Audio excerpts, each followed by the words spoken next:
পালিয়ে যায় তাহলে আপনি কি করবেন? ভালো হয়ে যা।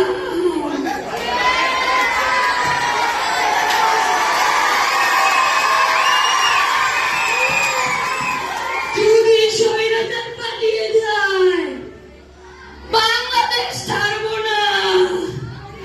সোজা ফখরুল জামানের বাসায় গিয়ে উঠবো।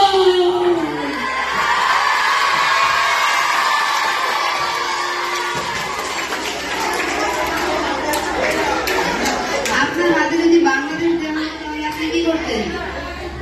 আমার হাতে যদি